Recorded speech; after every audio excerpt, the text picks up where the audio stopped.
Look for these titles in bookstores this coming week and watch for many of the authors in the near future on Book TV on C-SPAN 2.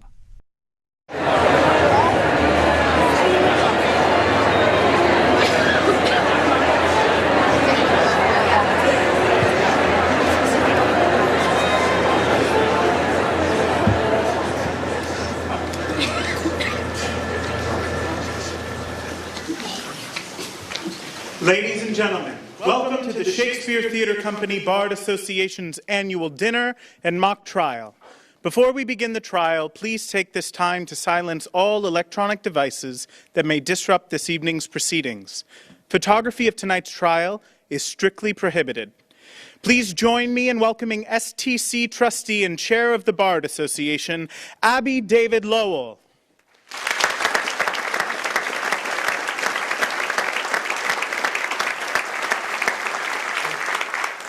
Good evening. Thanks for joining us tonight to the annual dinner and mock trial event presented by the Shakespeare Theatre Company and its Bard Association, the affinity group of lawyers, those associated with the legal community, and those who support the legal community to bring the best that we can to the stage of this wonderful theater.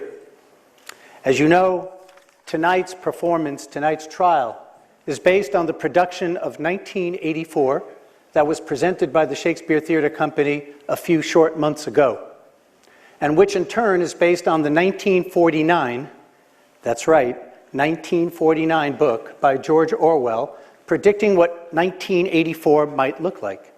I know you all know the story very well. A completely far-fetched story where a country's government vacuums up enormous amounts of data about its citizens in the name of national security, where a country's leader works hard to keep the people scared and divided, to prevent newcomers and serious opposition by, among other techniques, encouraging people to have daily sessions where they yell their anger and their hate against anyone who disagrees with them, and where the opposition creates a sort of resistance by installing an offline communication system, not in the main frame of the government, to protect private communications. Maybe not so far-fetched. At the conclusion of tonight's argument, you're going to be asked to serve as the jury and vote on the following question. Given the context of war and the threat to national security, should the Oceania officials named as defendants in Winston Smith's lawsuit be held liable for their treatment of Winston Smith in 1984?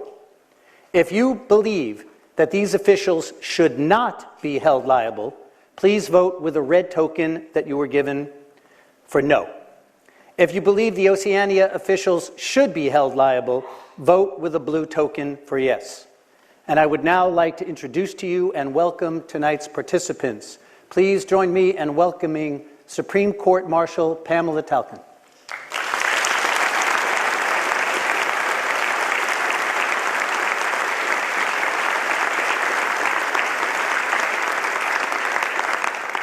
And please welcome to the stage counsel to petitioner Winston Smith, Amy Jeffers from the law firm of Arnold and Porter.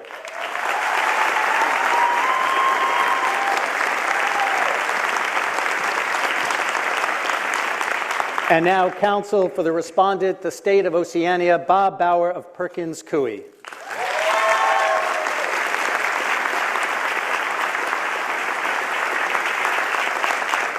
And of course, the members of the esteemed bench of the Supreme Court of the State of Oceania, Supreme Court Justice Ruth Bader Ginsburg, presiding, Justice Stephen G. Breyer, Judge David Tatel, Judge Patricia Millett, and Judge Cornelia Pillard. Enjoy this trial.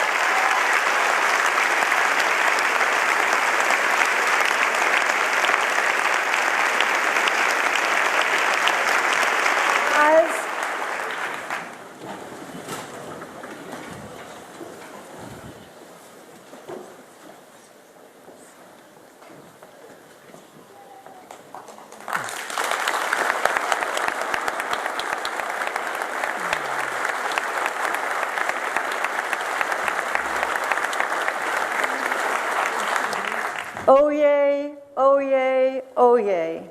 The Supreme Court of Oceania is now in session. Please be seated.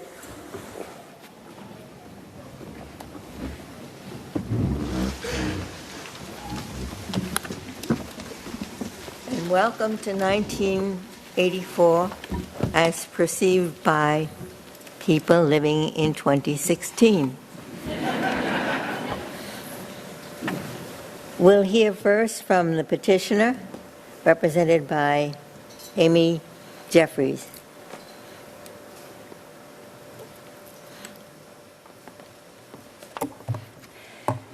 Thank you, Your Honor, and may it please the Court.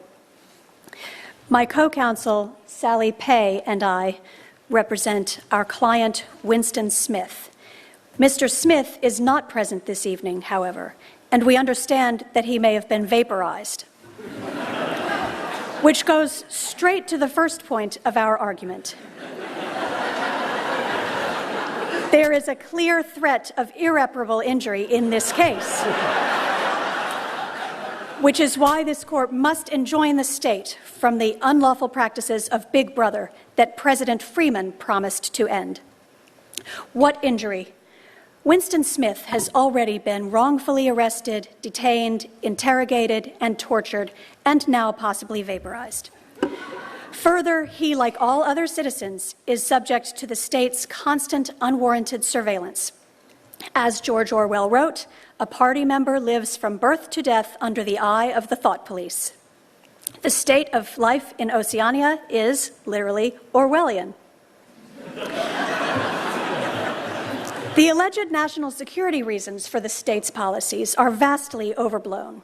The state has not identified any concrete information collected through its intrusive surveillance that has been useful in defending national security. To the contrary, so far this surveillance has only been used to ensure that Oceania's citizens are using the appropriate bathrooms.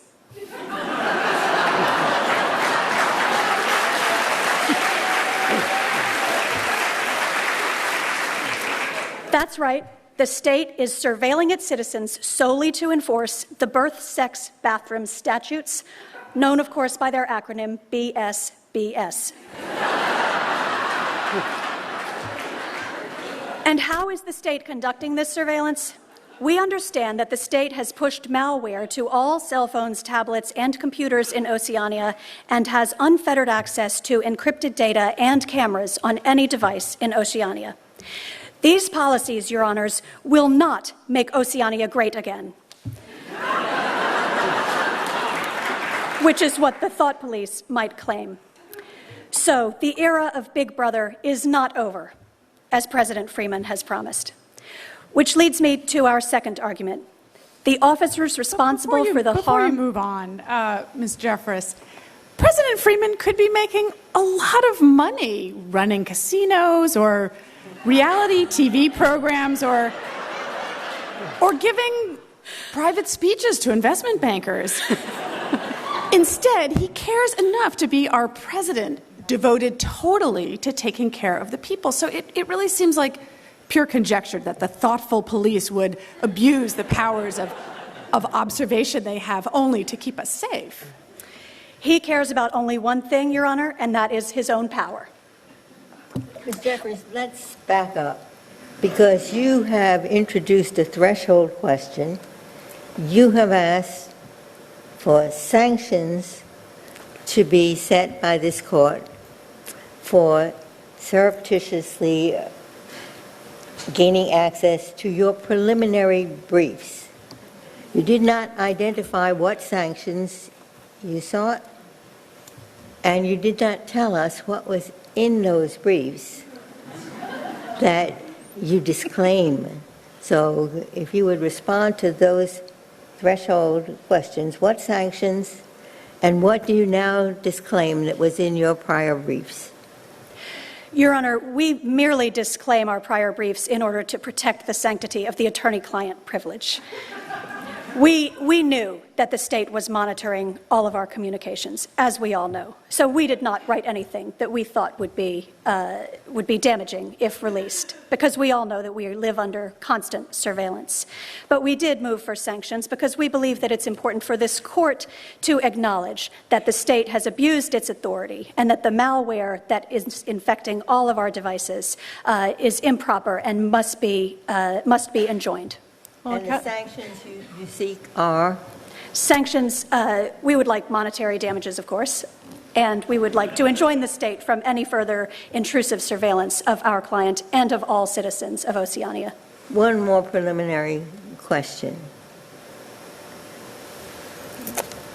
I and all of my colleagues were appointed by President Freeman. That's so? Do you think that you can gain impartial justice from this tribunal? Or, now I understand that President Freeman is in his last term in office. So would you move that we hold this whole proceeding in abeyance until the election?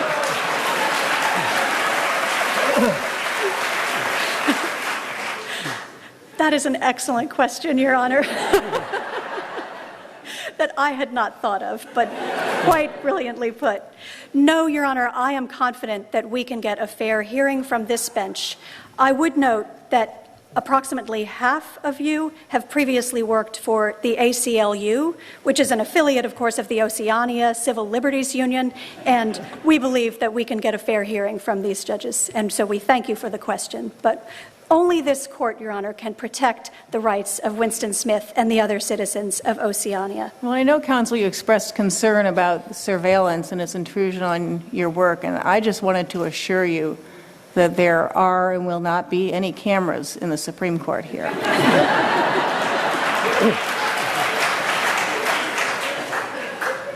Ms. Jeffers, I want to ask you to focus on your argument about qualified immunity, and I want to ask you the question that I think is actually key to this case. If good-thinking officers belly felt ingsoc, and if Merriman double plus un-ingsoc full, how could Merriman be clear-wise established? You don't speak newspeak? Your Honor speaks excellent newspeak. Let me translate for you. Your Honor, that does... Oh. You can answer the question in either English or newspeak. Take your choice. Thank you, Your Honor. For the benefit of... Can we have the translation first? If reasonable officers understood and lived the principles of English socialism, and Merriman is entirely counter to that principle, how could a reasonable officer possibly know the rule of that case? In other words, you can't win. Your Honor. English or newspeak, either way. For the benefit of the audience, I will respond in English. Thank you. Winston Smith's rights to be free from wrongful arrest, interrogation, torture, and unjustified surveillance were all well established at the time the officers mistreated him. The Constitution is still in force in Oceania, despite the laws that Big Brother has brought into play. No reasonable officer could have believed that it was lawful to subject Winston Smith to routine beatings and psychological torture. I really have a preliminary question here, Ms. Jeffress. How can you say that your client faced a threat of irreparable harm? I mean, he can't even show standing. You've read our claptrap decision. Your argument seems to rest on a mere chain of contingencies without any kind of risk that is certainly impending. Just because the state has surveillance powers under the I-Patriot Act to monitor every last communication of its subjects doesn't mean the government will actually use those powers. Your Honor is correct that the court in the claptrap case did find that the plaintiffs there had only a speculative claim of harm as a result of the government's surveillance practices. Here, however, Winston Smith can demonstrate that the government intends to inspect his cell phone and likely, far worse, arrest, detain, and torture him. Though it is worth noting that the dissenters in Clapper were certainly correct, that the plaintiffs there were virtually certain to have their communications intercepted and monitored. But we need not rely on their dissent because the majority's ruling does not bind the court on these significantly very different facts. But you were asking us to intervene at the preliminary injunction stage. Why shouldn't we wait till a full record is developed at the permanent injunction stage, why should we proceed on a skimpy record rather than everything you want to put in? Your Honor, Winston Smith and the citizens of Oceania need immediate relief, and only this court can provide that relief, and it must be done right away. We would note that there is no national security threat, as we have said. Big Brother claims that war is peace, when the fictitious war is merely a pretext to maintain the repressive social order and the party's grip on power. Don't you have a serious causation problem that we need to establish a record for? And I know in particular you argue in your brief that the party systematically destroyed, and continuing with President Freeman, systematically destroyed the people's capacity for independent analysis and critical thought. But as I think about causation, I wonder whether Keeping Up with the Kardashians and other reality TV had already done that to us. We are all suffering on a regular basis, Your Honor. That's a perfect example.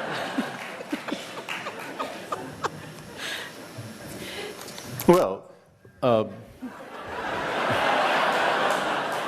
you know, there's a man who wrote about what you say was done, and the name of that man was Hambleton. And before I can say you should get your way, I want to know what that man did say.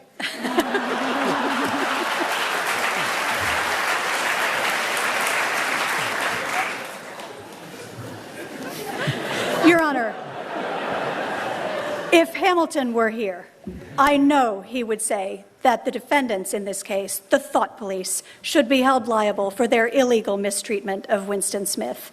Our founding fathers would not have tolerated the abusive authorities that Big Brother has brought to the state of Oceania.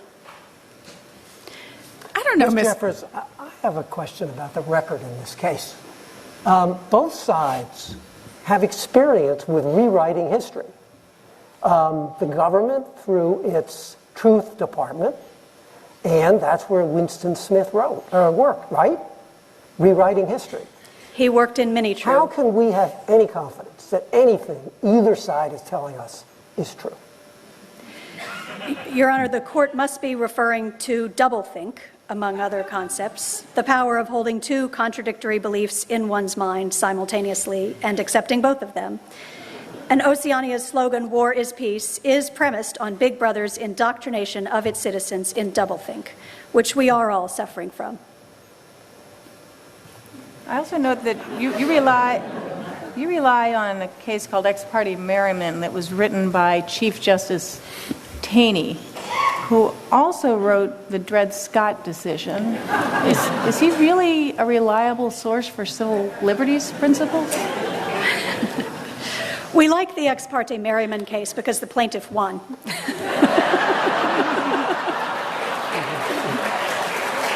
I think you should. That case was about suspension of the writ of habeas corpus. And why isn't that strictly academic in this case? Because whether it's the executive or the legislature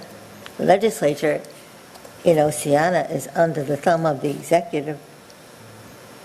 That is correct, Your Honor, and my opponent relies on the silence of Congress as assent by Congress, and we would argue that we cannot rely on Congress to protect the rights of the citizens of Oceania. I would see that differently. I mean, hasn't Congress effectively acquiesced in the unconstrained presidential powers that President Freeman is exercising here? I mean, Congress hasn't acted meaningfully in years. In fact, the government leaders care so much for the people's safety that they have almost nothing but safe seats left in Congress. That is exactly right, Justice Pillard, and that is why we rely on this court for the relief that Winston Smith seeks. Yeah, but those actions of which you are complaining, so they happened 32 years ago. Are you discriminating against those with age? Isn't there a time when we turn the page?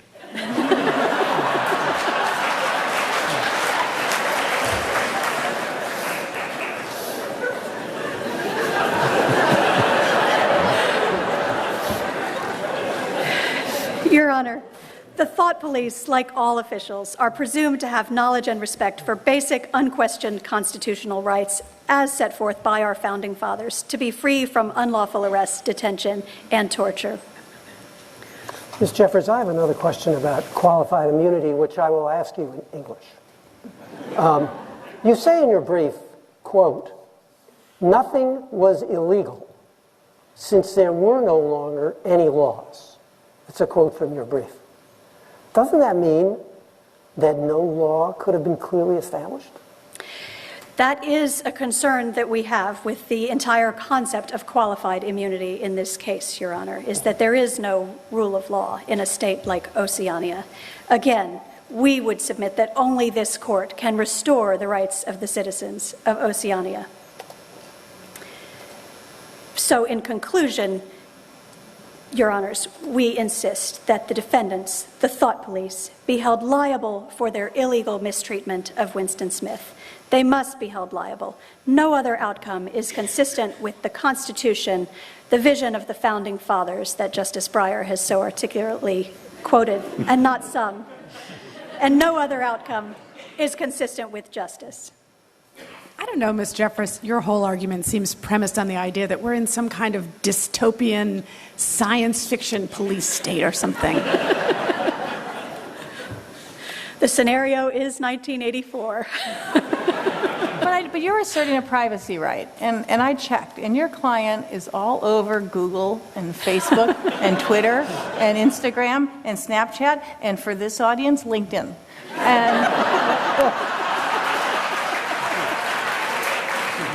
And he even posted selfies with LeBron James, is my understanding. And so, what privacy right is left? Wouldn't you have to concede that Apple, Google, and Facebook know more about him than the state could ever learn? Your Honor, that is an excellent point.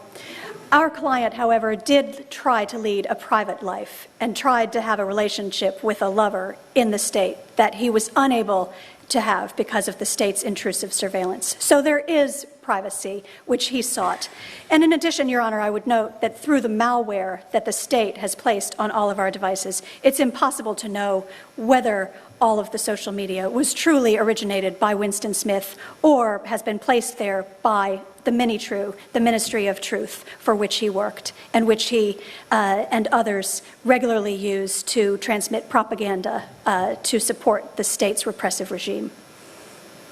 And I also noted that in your opponent's brief, they made some mention in footnote 5 of practices in foreign countries, but you didn't. You seem to focus only on domestic law. And are you aware that Justice Breyer just published a book called The Court in the World, American Law and the New Global Reality? Are you disrespecting his views of the law?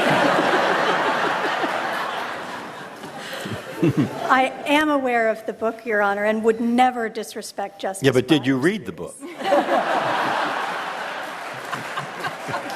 I bought the book. Ah, you're the one.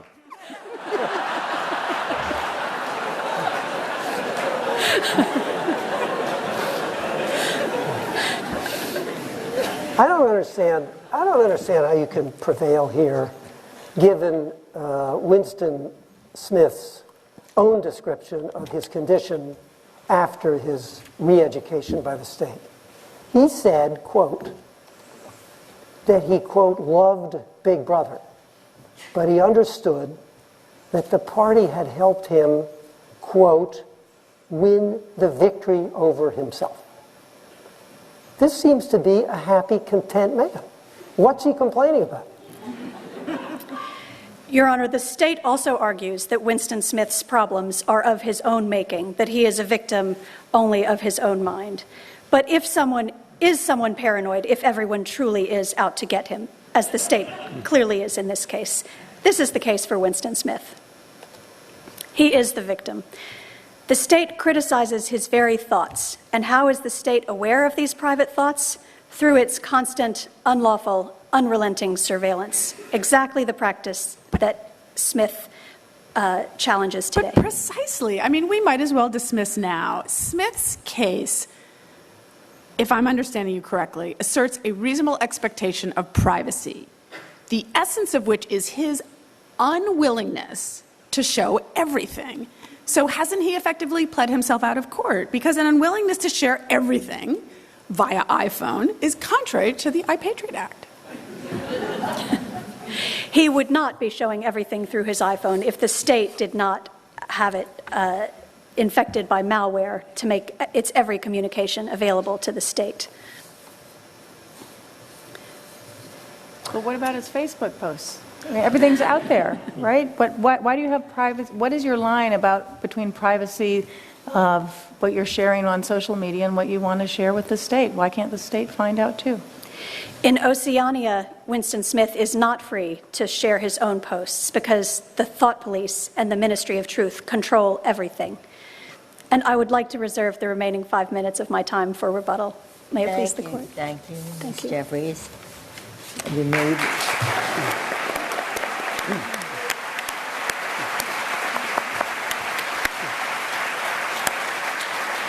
And we will now hear from counsel for Oceania, Bob Bauer. Madam Chief Justice, and if, as we strongly recommend, it please the court, petitioner paints Oceania as lawless. What then is this legal proceeding? Judges, counsel, case, all open to the public, except the unfortunates who could not afford the ticket price.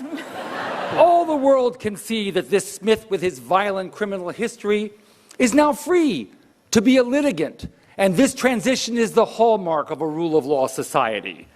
Petitioner claims he has been lawlessly tortured, but he grounds that in a record that is replete with paranoia. It's so 1984.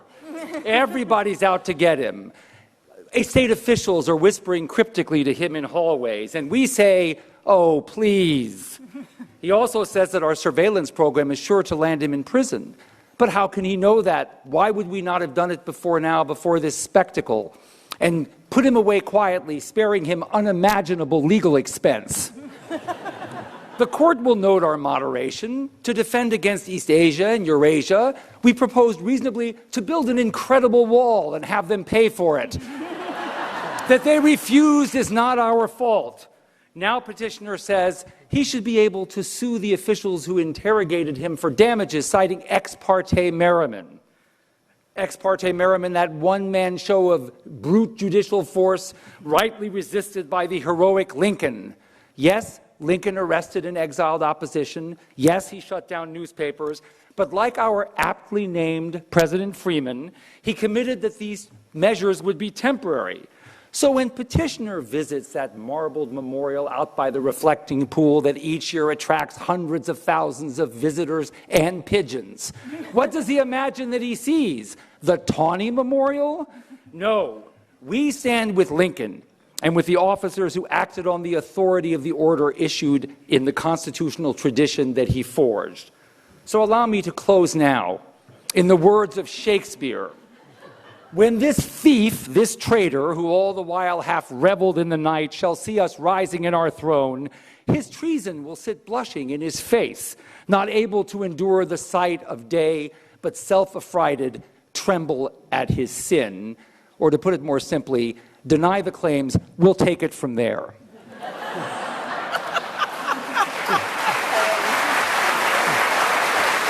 Counsel, you have made some pretty strong arguments against Winston Smith.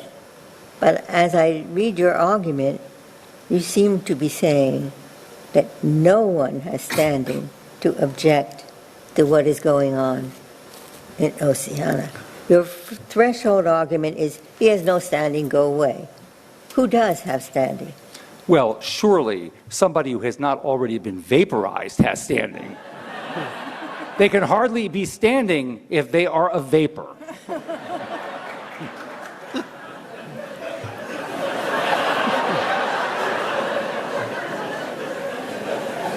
I think.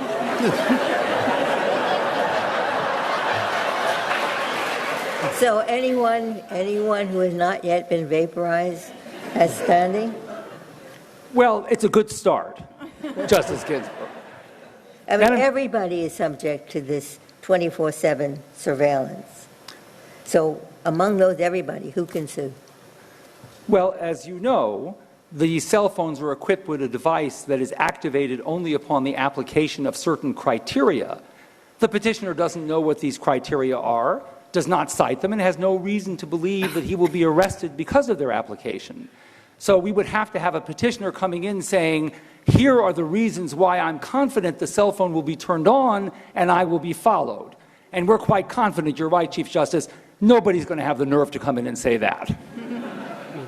I think your argument that the risk of harm to Smith is conjectural really proves too much because, in your view, even thinking about this lawsuit made Smith guilty of thought crimes. Once he filed it, you either have to go after him or admit that you don't really care what people think. And if the government doesn't care what people think, how can it defend the total surveillance regime under the iPatriot Act? Judge Pillard, the government cares profoundly what people think, or we wouldn't be equipping the cell phones with these surveillance devices. Mr. Bauer, I don't have a newspeak question for you. Frankly, I couldn't figure out how to question the government in a language deliberately designed to make questioning the government impossible. So I want to ask you this about surveillance. You say in your brief that Smith's re-education makes it, quote, less likely under any rational targeting criteria that he'll be surveilled. That's from your brief. But I don't see how that's consistent with Oceana's pre-1984 policy, re-educating people, returning them to the population, and later making them disappear. Indeed, O'Brien told Winston, in the end, we shall shoot you. Well, I should point out to you, Judge Tatel, that the record shows that by the end of the book, Winston Smith is still very much with us. And though counsel today chose not to appear with him, he's represented. There must somewhere be an engagement letter.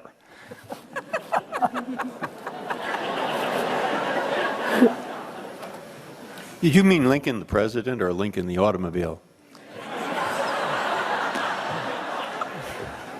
I meant the one that runs in compliance with all applicable safety standards imposed by the state of Oceania.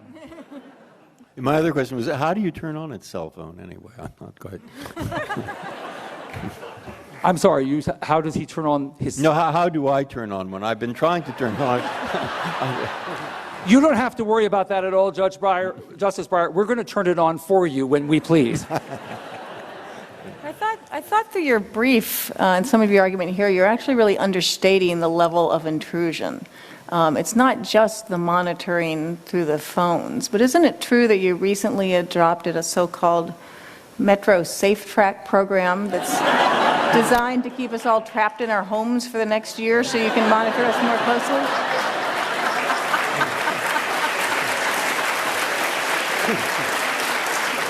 Judge Millett, I didn't hear all your questions because of the unruly mob. You're not responsible for the traffic in this city, are you? That was your question. No, the Metro Safe Track program that keeps everybody locked in their homes. Did you start that? It's entirely a pilot project. No, but I'm getting very interested now. I think this is why are you doing all these things? We're doing what is necessary to protect the state of Oceania against the threats that petitioners himself admitted to committing. What kinds of threats? The threat of internal insurgency, the threat of aid to our enemy, the threat that that book would go on and on and on. My book?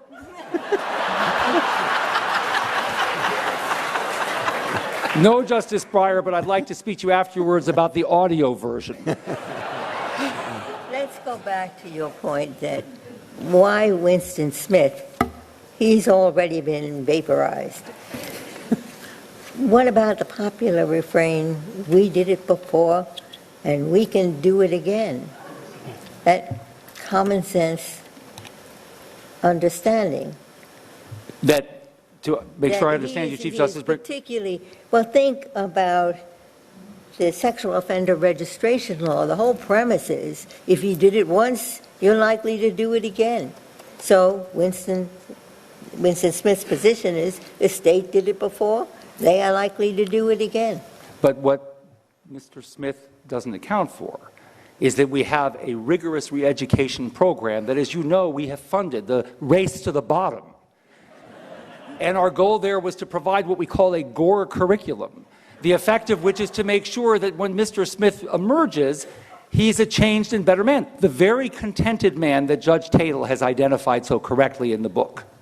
I want to follow up on Justice Ginsburg's question, though, because, I mean, she asked you why you're going after this poor man, Winston Smith. I want to know why the government isn't trying to surveil O'Brien. He's a far greater danger to the state. After all, he literally wrote Goldstein's book, which implies blatant thought crime. He's far more dangerous, yet he's your client. Well, O'Brien's not my client, though he authorizes the payment of my bills. Double speak. Therefore, I'm most responsive to him, Your Honor. Yes. But what I want to say about that is yes.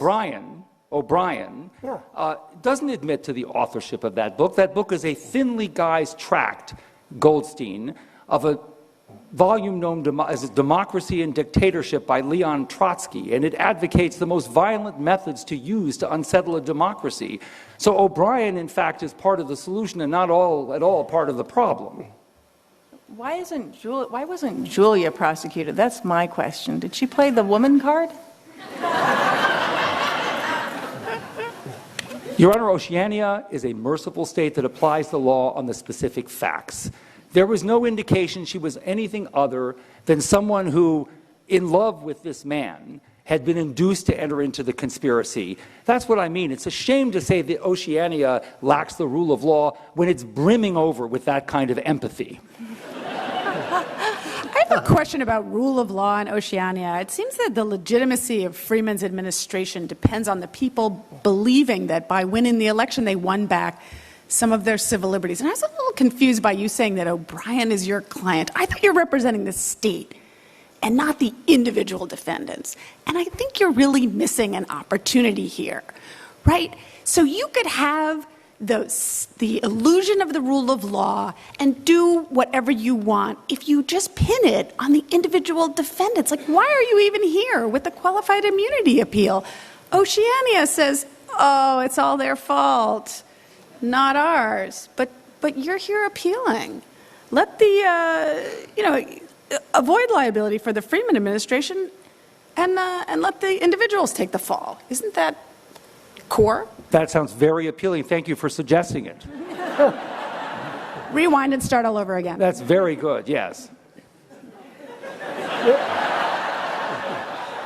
But how can you possibly claim qualified immunity for the individual defendants in a case like this? I mean, we do have a Constitution. It's stipulated. It's still in force. Are you asking us on qualified immunity to forget about the Nuremberg principle? Your Honor, as you know, we've adopted the United States Constitution. That isn't to say we fully believe in it. We're adapting it to current conditions. But one thing we know for sure is that the executive order pursuant to which these officials acted was well known for years. There's no reason to believe they thought it was anything other than lawful. There's no reason for us to hold those lower on the totem pole responsible for the errors or the misdeeds of the higher up. And the higher up, in turn, could never be prosecuted for their misdeeds because they're not capable of committing them. Setting aside the executive order that you just mentioned in response to Justice Ginsburg's question, would you at least concede that a reasonable officer would have known that it was unlawful to put on Smith's face a wire cage full of rats? Yes? Your Honor, yes? First of all, I would answer in two parts. Number one, I would say that we have no testimony other than Smith's own for that particular episode that you cite. But even if it's true, I mean, everybody's a critic.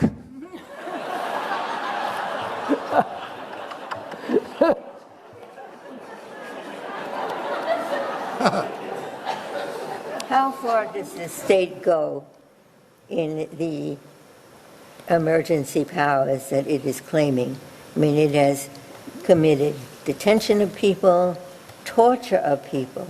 Torture is okay in a time of terror. Is that your position? No, Chief Justice Ginsburg, that's not our position at all. As anybody who's attended middle school in the United States knows, there's a thin line between re-education and torture. It's really a matter of nomenclature more than anything else. Didn't you Is there such a thing as torture? And if there is, how do you define it?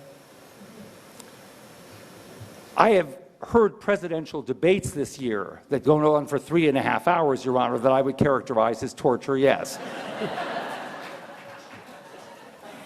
You claim the prerogative to suspend habeas corpus, but isn't it the case that only the legislature can suspend habeas corpus? And I'm just trying to understand whether you're contending that Congress's inability to fulfill even the most basic functions textually assigned to it, such as advice and consent, gives the president powers that ordinarily would rest with the Congress.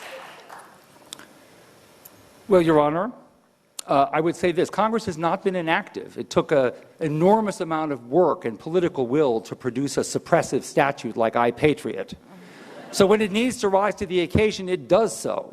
I hear it was so long that nobody actually even read it before it was enacted. That includes the members who passed it. Yes, Your Honor. Yes, Your Honor.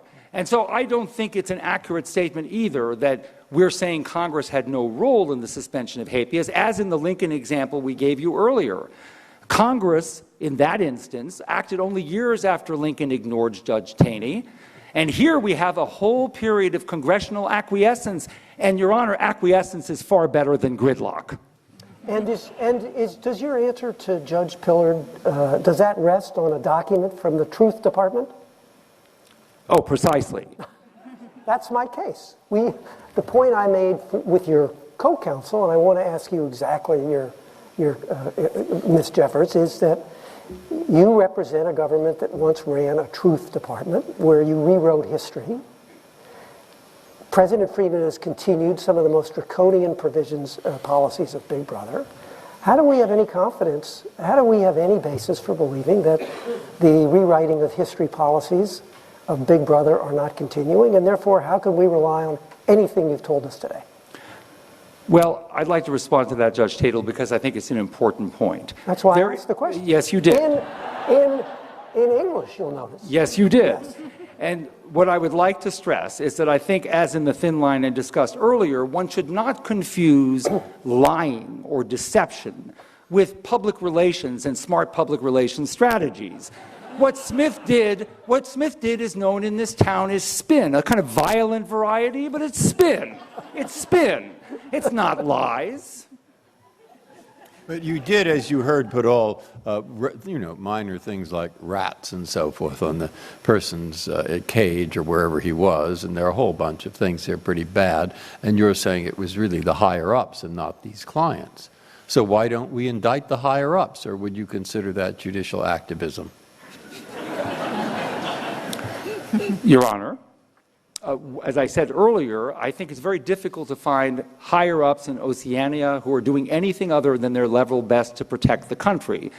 But one thing we know, whatever the record that shows about those misdeeds, and President Freeman may well be committed to pursuing prosecution of those higher-ups, this case is about Smith. And Smith is a fevered, paranoid discontent who was glad to draw a salary from the Ministry of Truth until everything went apart on him. And we re-educated him, and he has been permitted to leave, and he has a lawyer, and if you're allowed to go free and you are represented by counsel in this country, then all constitutional guarantees of any meaning have been fulfilled.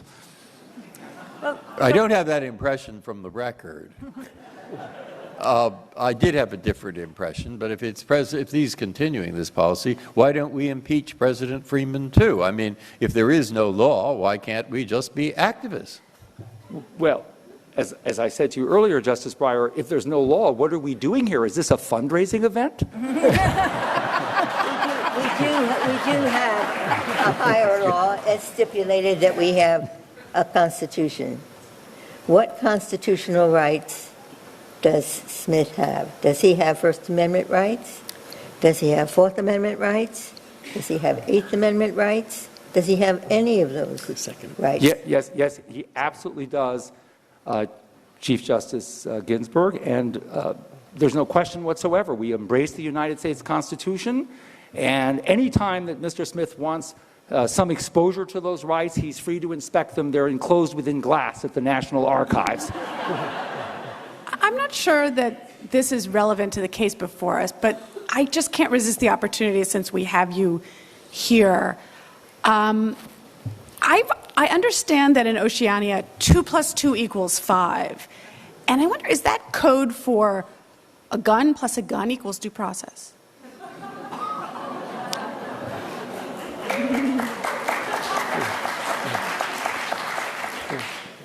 That, I think, Your Honor, is the new math that has been created by voter rage. And if the rats on the face were one thing, but didn't you really cross the line into clearly unconstitutional, cruel, and unusual punishment when you made him eat Trump steaks? When you made what? Quite the contrary, Your Honor. They are the very best steaks found anywhere.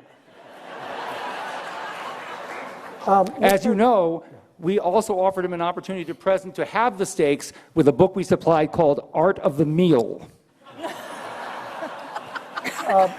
Mr. Bauer, I want to assure you that given the Code of Judicial Conduct, which the Freeman administration has reenacted, this is not a fundraiser. Judge Tatel, under the holding of Williams versus Yulee, you are probably right.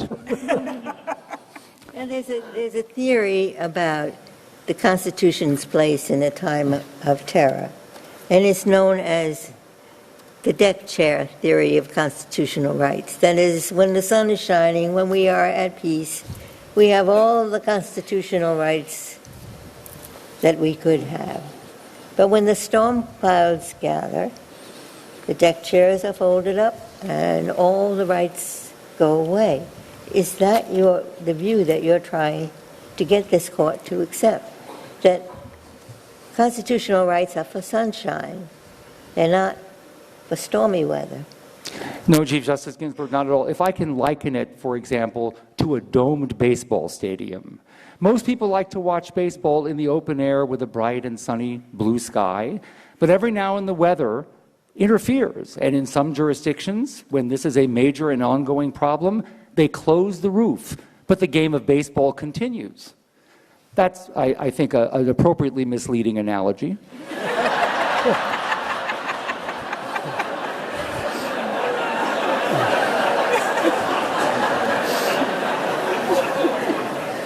Well, are you listening to Mr. Strawn's cell phone, or are you not? Are we listening to Mr. Smith's cell phone? Yeah, Mr. Smith, that's a problem here. Well, our impression is that it was vaporized along with him. We're not getting a signal, to be honest, Justice Breyer. All right, so is it legal to vaporize people? Well, if their cell phones are not working, we see no harm in that. Good point. Is it okay to look at the law of other countries to determine whether that's a disproportionate punishment? I'm sorry? It's okay to look at the laws of other countries, foreign countries, to decide whether vaporization is a disproportionate and cruel and unusual punishment? The problem we have is there are only 3 countries on the face of the earth, and the other 2 are our mortal enemies. So we'd have to be very cautious about misdirection on their part. No, you forgot the country of Vaporia. Oh, yes. That's good. That's covered in your book, Justice Breyer. Thank you.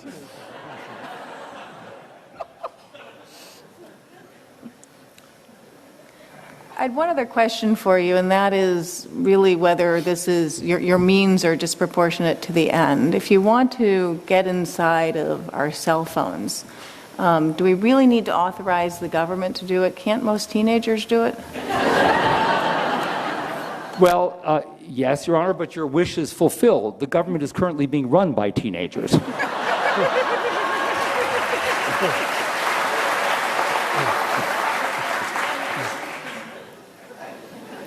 In conclusion,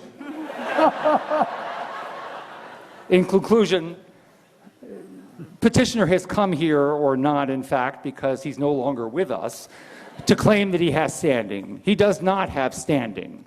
He does not have standing, and he should not be here attempting to suggest that this state, in this courtroom, in this legal proceeding, with this public in attendance, is in any way lawless. We're merely meeting the demands of the moment the best that we can, and as I said earlier, we stand in the tradition of some of our greatest presidents who have had to take these steps in times of crisis. Thank you.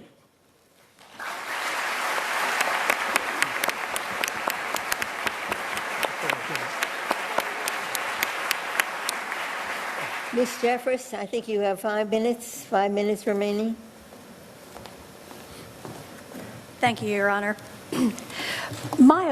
I would like to thank my opponent for his eloquent argument today and for the fact that he has conceded the critical point, which is that he need not defend the individual officers in this case. He is representing Big Brother and leaving the individual officers out to dry. Can I just say that I am a little tired of all these references to Big Brother? Isn't it time to break the glass ceiling and have a big sister?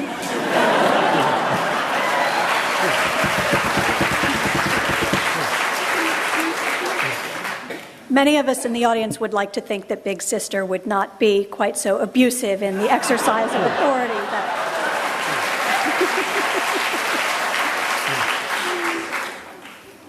Thank you, Your Honor.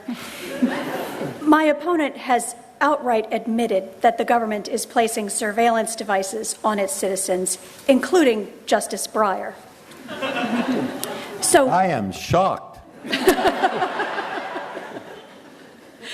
the state has argued that Winston Smith is a member of the insurgency that must be prevented from terrorizing Oceania, which justifies depriving him of his civil rights.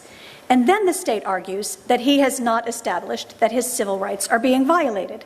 This is exactly the kind of doublethink that Big Brother has brought to Oceania that we depend on this court to put an end to. Big Brother cannot be trusted.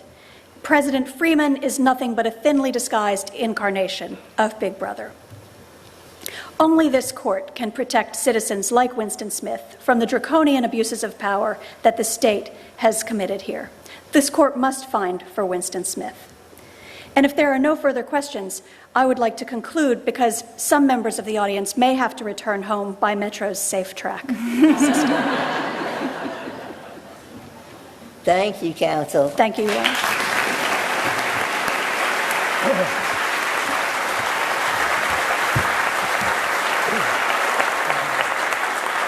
The case All is rise. submitted. The honorable bench will now deliberate.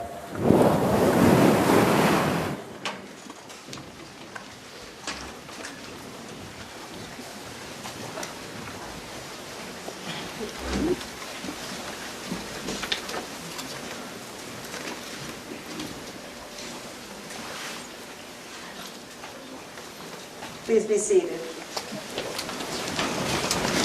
While the honorable bench deliberates, our jury will also decide cast their vote by placing a red or a blue token in the baskets that are being passed along.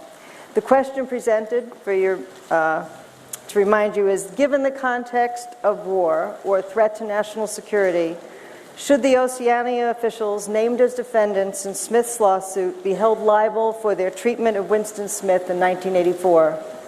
Again, if you think they should not be held liable, you place the red token in the basket. If you think they should be held liable, you place the blue token in the basket. Again, the question is, given the context of war or the threat to national security, should the Oceania officials named as defendants be held liable for their treatment of Winston Smith in 1984? No for red, yes blue.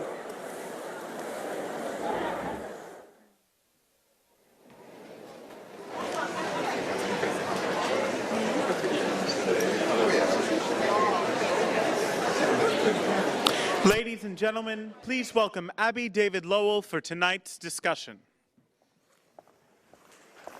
Very good. Very good.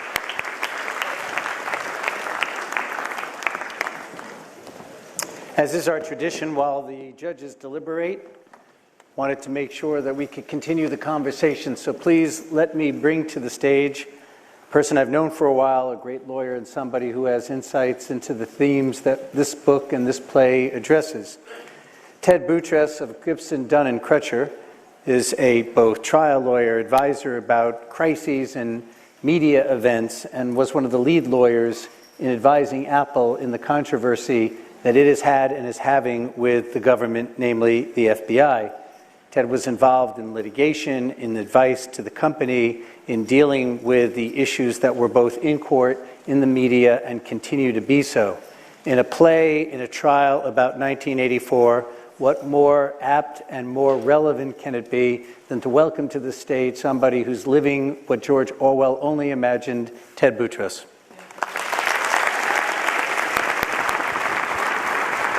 Thank you.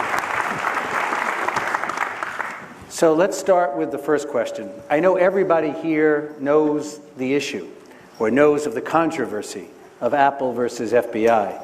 But I have actually, in my conversations, including my own thoughts, found that it is very misunderstood. Some liken it as a case about privacy, some about a taking of the government of people's property. So let's start off by finally getting the font to tell us what is the dispute really about. Well, thank you, Abby. And first, thanks for setting the standard so high that I should be entertaining by playing myself. So I'll try to rise to the occasion here. And I do appreciate the chance to talk a little bit about the Apple case. We didn't really think about it as Apple versus the FBI because it really was, the case raised very important issues about national security, the importance of law enforcement, and at the same time, the privacy and security of citizens. And just a quick recap of what happened.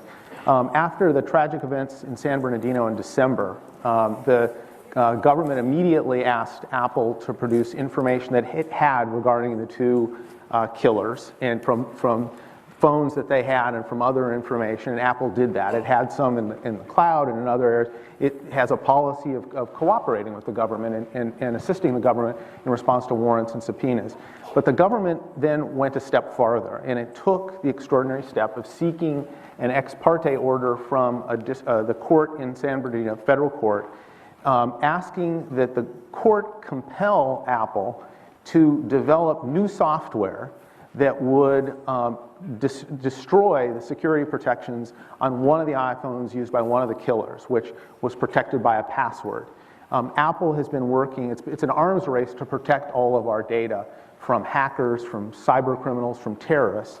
And one of the more recent features that Apple had included was that the kind of the cherry on top of the security protocol and protections on the iPhone is your password. Once you put your password in, that entangles with all the other security measures, and certain encrypted data in your phone, in your actual phone, cannot be accessed by anyone who doesn't know the password, including Apple. The government didn't know the password. The individual was dead. The county of Riverside, whose phone it was the employer's phone, didn't know the password. And the government said it needed to get into that phone and asked the court to do something extraordinary, which was have Apple send, we estimated it to be 6 to 10 engineers into the lab, so to speak, to develop a brand new operating system that would allow the government to hack into the phone, that would destroy security protection. So it's a little privacy, a little taking, it's a little both.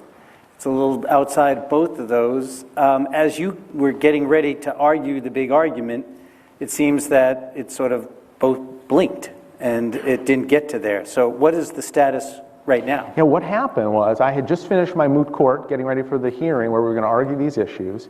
And I came back to my office, and my assistant said the U.S. attorney was on the phone, and she was, and she said that they might have found a solution that made Apple's cooperation or the assistance unnecessary, so they wanted to cancel the hearing. They subsequently announced that they had developed a means to get into that particular phone.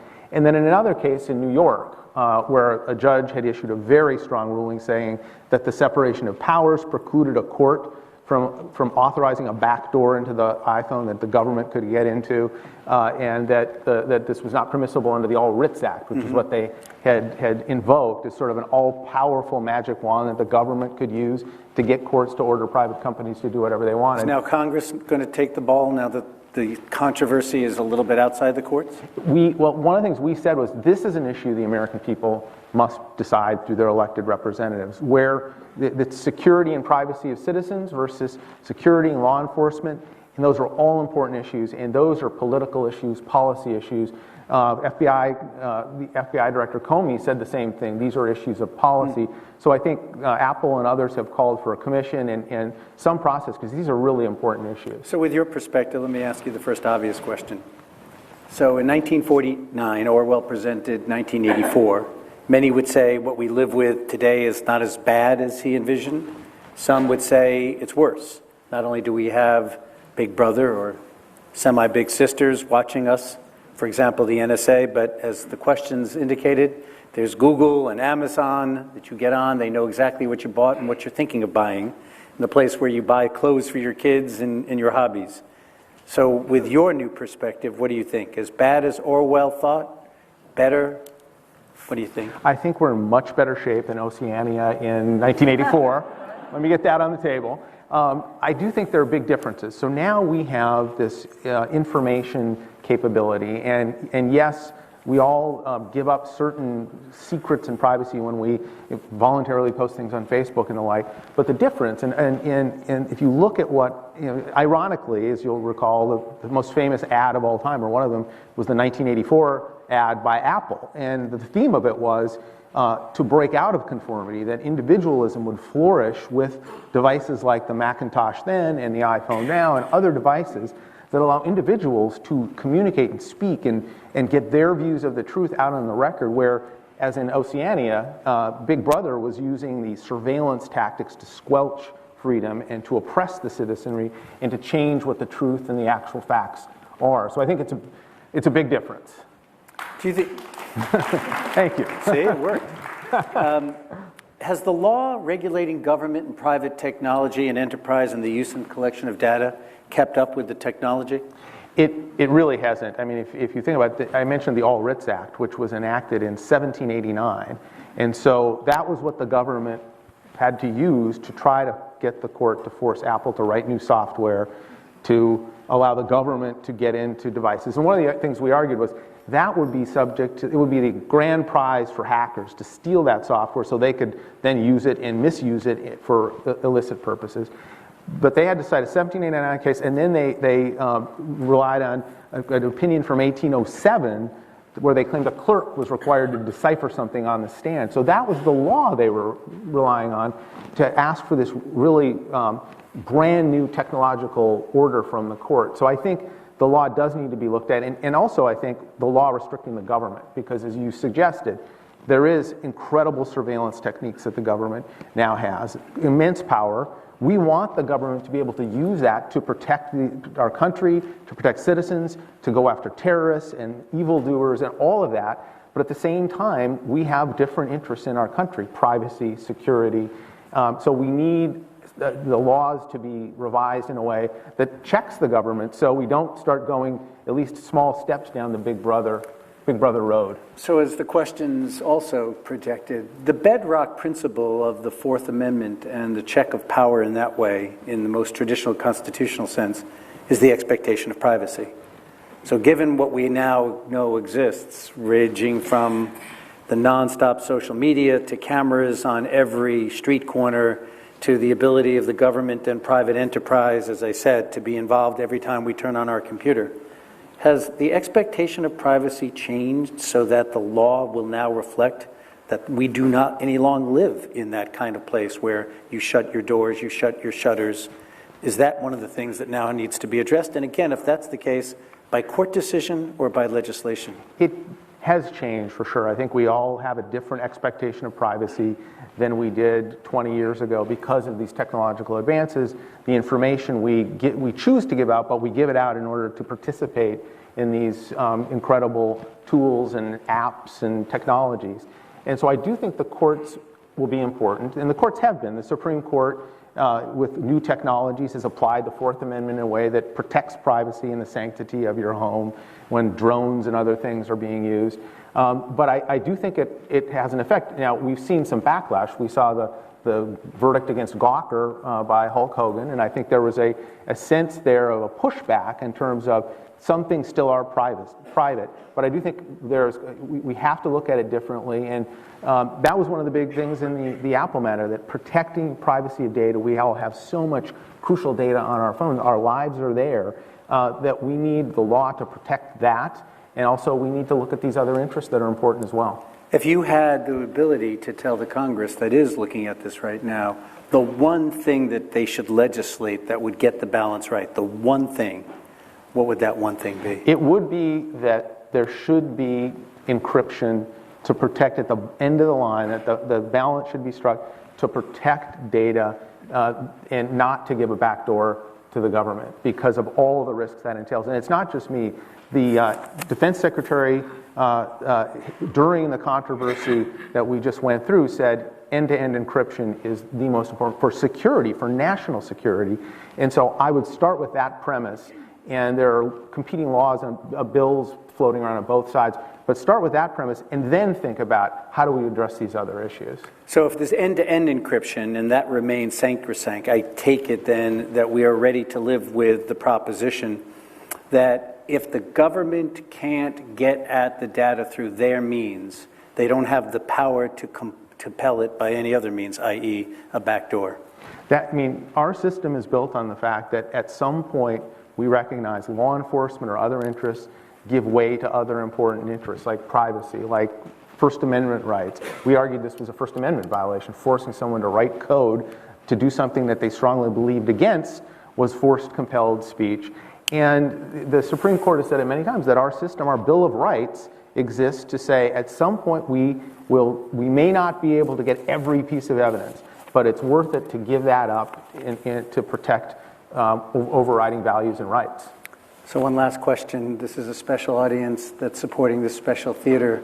So we can agree among us to keep this to ourselves, the answer. Right?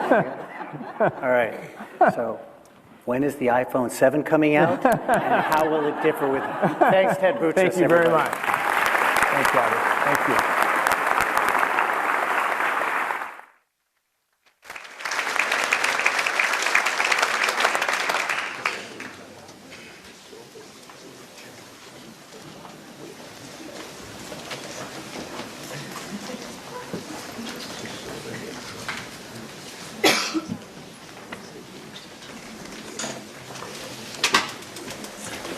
All rise.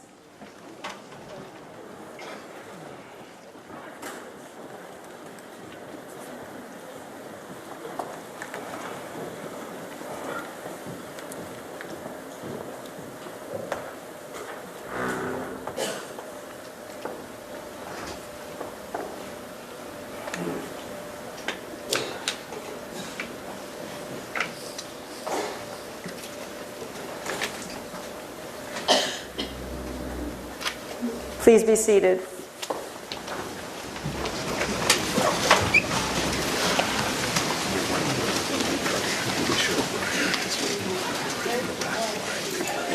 Please welcome back Abby David Lowell to read the jury's decision.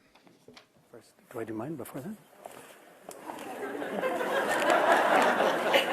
I think I'm going to defer to the bench first. As I was saying, counsel's performance was superb in what was, I think this audience will agree, a more difficult case than is usually presented at the Shakespeare Theater mock trials. So you were both excellent.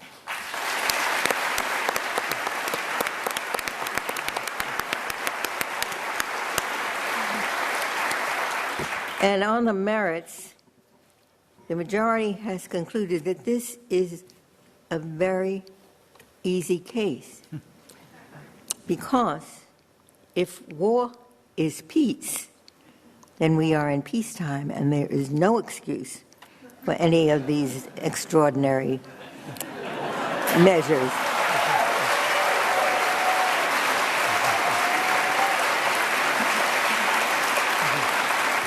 But if I can interject a serious note, a great jurist confronted with the question, suppose the police suspect that they have apprehended someone who knows where and when a ticking bomb is going off. Can the police use torture to extract that information? The answer was simple: torture, never. And why? Because we could hand our enemies no greater victory than in our concern for security. We lose all the basic values that make us a human society.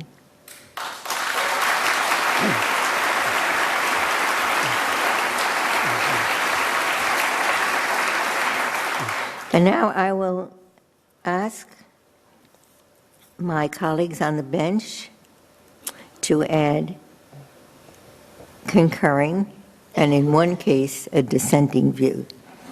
So, Justice Breyer first. Well, with my colleague, Justice Ginsburg, I agree. That's as good an opinion as I ever did see. Besides that, she has clout, because Ginsburg J. knows what she's talking about.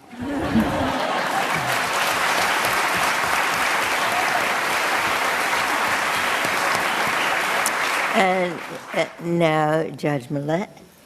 I concur in the judgment in part because I think the state is overly excessive in what it's doing. We know it's not necessary if the goal here is to stop the 1% of people who are terrorists.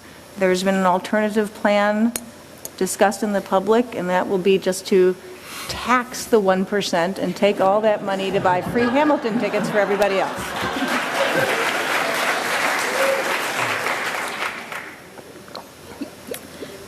Judge Pillard. I would say that the government is not entitled to qualified immunity. Qualified immunity does not apply where the law is established, and because Oceania is omniscient and makes the law, it must know the law, whether it has been announced by any court or not. And our dissenter, Judge Tatel. With all due respect to my colleagues, and of course this won't be the first time the Supreme Court has not agreed with me, I don't feel that I'm in a position to decide this case. Ms. Jeffers and Mr. Bauer each represent clients who have been rewriting history for decades. The country of Oceania and its predecessor through its Truth Department, and Winston Smith as a loyal employee of that department. So I have absolutely no confidence in the record or anything either of these otherwise fine lawyers told us today. And as a result, I would issue an order requiring each of them to submit within 30 days an affidavit by a person qualified to testify as to the facts as to what actually happened here. Then I'll decide the case.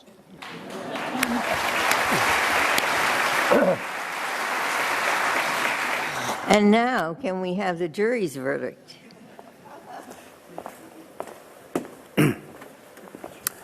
So I would, Justice Breyer, like to say that in the way this theater has always given the audience its final say, the tokens represent, if you remember, blue for those who believe that the Oceania officials should be held liable for their actions against Winston Smith, and the red that no, they should not be held liable.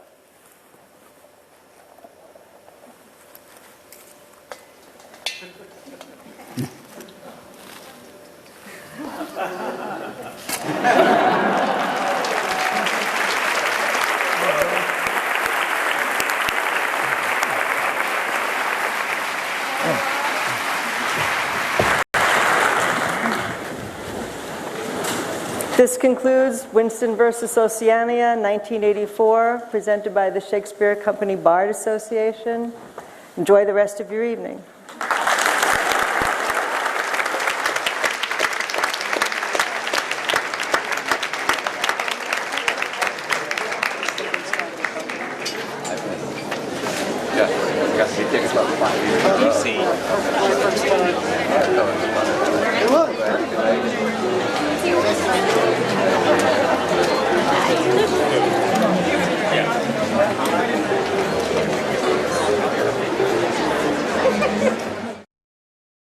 C-SPAN.